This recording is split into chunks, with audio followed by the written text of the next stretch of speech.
Esses dias saiu o primeiro episódio de um anime que eu tava esperando que fosse ser lançado só porque eu tinha gostado do pôster. Normalmente eu me encanto muito por pôster ou por trailer e esse eu nem tinha visto o trailer. Eu só vi o pôster e falei, parece interessante, vou dar uma olhada quando lançar. Lançou, se eu não me engano, agora na quarta, quinta-feira, hoje é domingo, esse vídeo deve sair na terça porque já tem vídeo pra ser lançado antes disso. Então, saiu o episódio, eu consegui assistir ele hoje e foi um negócio assim, bem bizarro, mas bem bizarro mesmo. E não é, eu falando isso, não é uma referência a Jojo. Apesar de parecer, foi bem espontâneo, né? Mas, realmente, o personagem principal parece muito Jojo, mas isso eu vou falar mais pra frente por quê. Galera, esse anime, ele trata de um apocalipse zumbi, mais ou menos. A história basicamente se passa no Japão de 2030, onde um vírus assolou a humanidade inteira praticamente. Alguns dos humanos ainda permanecem vivos e, ao invés dos humanos eles serem transformados em zumbis, né, eles morrerem e virarem zumbis, eles, quando são mordidos ou espetados, enfim, pelos monstros, eles acabam virando também esses monstros, né? São ativadas as células do corpo humano e elas se agitam de uma forma em que eles se transformam nesses monstros. Essa é a premissa desse apocalipse zumbi desse anime. Que, óbvio, casa muito com o que a gente está vivendo agora, apesar de não ser exatamente um apocalipse, mas é também uma pandemia, né? Então faz sentido, casou bastante com o cenário que a gente está vivendo atualmente. O começo da história, a premissa da história é basicamente essa, mas existe algo além. Vários anos atrás, se eu não me engano nos anos de 600 depois de Cristo, que é falado no primeiro episódio, existem dois personagens, um samurai e um ninja, em que eles são introduzidos num cenário de guerra, enfim, politicagem, e eles precisam executar uma missão e eles precisam pegar o barquinho deles e ir até o local. No meio do caminho acontece algo inexplicável e eles são transportados para esse mundo, o Japão de 2030.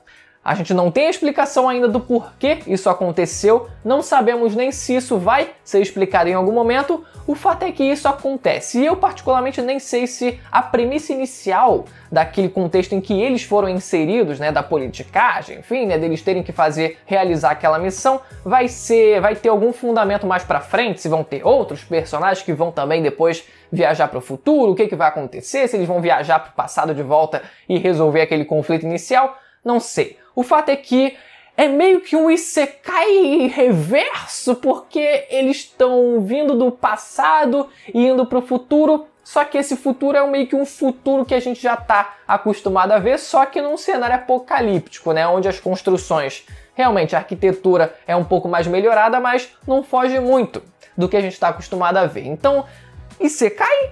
Talvez na perspectiva deles sendo um outro mundo, mas mesmo assim, né? Quase um isekai. Depois que eles chegam nesse mundo, depois que eles são transportados para o futuro, acontece um segmento, né, que é muito conhecido, é muito popular, né? Quando eles adentram, quando o personagem principal, enfim, qualquer personagem adentra num universo novo, o que acontece? Uma ameaça. Existe uma ameaça para aquele personagem e ele corre perigo e isso abre brecha para outro personagem ser introduzido e acabar salvando eles. Nesse caso, a garota que aparece para salvar eles do monstro, né? Do ser humano que a princípio ainda era um humano e decide não, né? Ele acaba se transformando num monstro porque ele estava infectado. Então ele vira um monstro, acontece a cena de combate, a garota salva eles e eles são introduzidos ao grupo, né? Onde aquele grupo de seres humanos eles estavam se protegendo dos monstros, né? Aquela base que eles tinham formado em que eles conseguem afugentar os monstros porque os monstros são não suscetíveis, não imunes, talvez, à luz. Enfim, eles ligam os holofotes de noite e os monstros assim não atacam a base deles. Essa luta que acontece é uma coisa bizarra. É uma coisa bizarra porque a computação em que os monstros são feitos é um negócio que dói, mas dói os olhos, dói a alma, dói tudo que você imaginar. Fora isso, eu gostei muito da ambientação, do começo desse primeiro episódio, porque ele começa com a garota que salva eles, né, ela num apartamento, algo assim, e gravando um vídeo dizendo que vai conseguir descobrir uma cura para aquilo que estava acontecendo, para aquela pandemia, aquele apocalipse que estava acontecendo. E aquele cenário dela séria, conversando com a câmera, e depois até quando o samurai e o ninja eles vão pro futuro e vê aquele cenário todo meio que destruído, uns negócios meio bizarros, assim, as construções novas, porém destruídas, pra gente já dá um contraste interessante, porque ao mesmo tempo em que a gente quer ver esse cenário um pouco mais moderno, esse mesmo cenário também tá destruído. Então a ambientação do anime foi muito maneira até aquele ponto, pelo menos eu achei. Só que o problema foi quando mesmo o ser humano lá virou monstro de computação gráfica, e foi um negócio meio difícil de assistir. E além disso, o detalhe que vocês estavam esperando eu falar é o fato de que o principal, ele parece muito, os traços dele parecem muito de um personagem de JoJo. E isso não foi à toa, adivinhem por quê, meus caros colegas. O diretor desse anime trabalhou, adivinha com o quê? Exatamente, JoJo também. Esse é um anime original, então obviamente abre essa brecha para os personagens originais desse anime eles parecerem também os personagens de qualquer anime que eles queiram se referenciar, né? Mas nesse caso é mais o personagem principal mesmo que parece os personagens de JoJo, lembra bastante o traço deles. E outra coisa foi a perspectiva desses personagens quando eles vão pro futuro, né? Porque ao mesmo tempo em que eles começam a duvidar do que seria aquele mundo, eles começam a cogitar se aquele seria o mundo dos mortos, ou se de fato aquele seria o futuro, né? Eles começam a cogitar algumas coisas, mas sem um grau de certeza absoluto, mas eles começam a pensar, caraca, então a humanidade realmente conseguiu construir algo assim? O que eu quero dizer é, na perspectiva deles, como sendo pessoas de um tempo mais muito antigo em que dá pra gente acreditar que eles talvez fossem mais suscetíveis a crenças, né, fora do mundo físico mesmo, né, que viagem no tempo talvez fosse possível, misticismos num geral, talvez até seja mais digerível que esses personagens viajando pro futuro não se espantem tanto assim, eles só achem meio estranho, tal, não sei o que, mas fiquem meio assim, né, só que só tem aquele grau de estranhamento, mas ok. O negócio foi, meio que o problema foi os personagens daquele mundo. Quando eles se deparam com esses dois personagens, né? A garota que salva eles, depois de uma breve conversa, deduz, caraca, então realmente vocês vieram do passado, né? Pelo linguajar que eles usam e pelas roupas. Então ela fala, vocês vieram do passado mesmo, então está comprovado.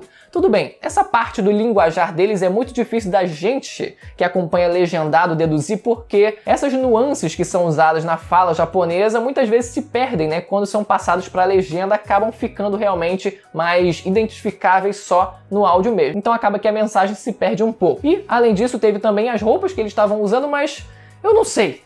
2030, a pessoa engolir tão rápido assim que dois caras vieram do passado? Talvez tenha sido só pra história andar um pouco mais rápido mesmo, né? Assim como os protagonistas de secais genéricos, né? Quando eles vão pra outro mundo, já aquela coisa, beleza, já sei como é que funciona aqui, então vamos partir logo pro plot que interessa. E outra coisa que eu achei até interessante, da perspectiva deles dois, indo pro futuro, é que eles enxergando, depois que eles realmente deduzem e entendem que aquele é o futuro da humanidade, o mesmo local onde eles estavam no passado, né, agora no futuro, totalmente diferente do que era no passado, mas eles começam a refletir o seguinte, olha só como a humanidade conseguiu evoluir, olha só como a humanidade conseguiu construir não só esses edifícios, tudo isso, todas essas tecnologias, mas também a própria humanidade como humanidade mesmo, né? Porque o protagonista ele acredita que será bem aceito pelo grupo em que ele é inserido depois que ele vai para o futuro. Só que acontece justamente o contrário. As pessoas daquele grupo começam a estranhar um maluco vestido de kimono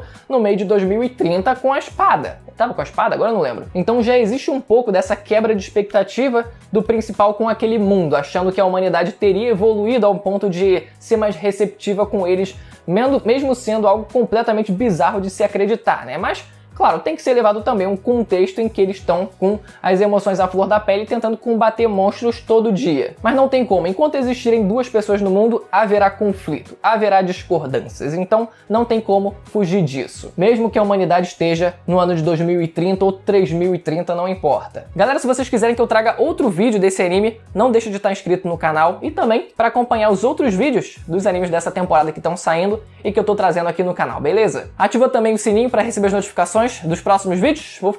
Ativa também o sininho para receber as notificações dos próximos vídeos. Até a próxima. Tchau.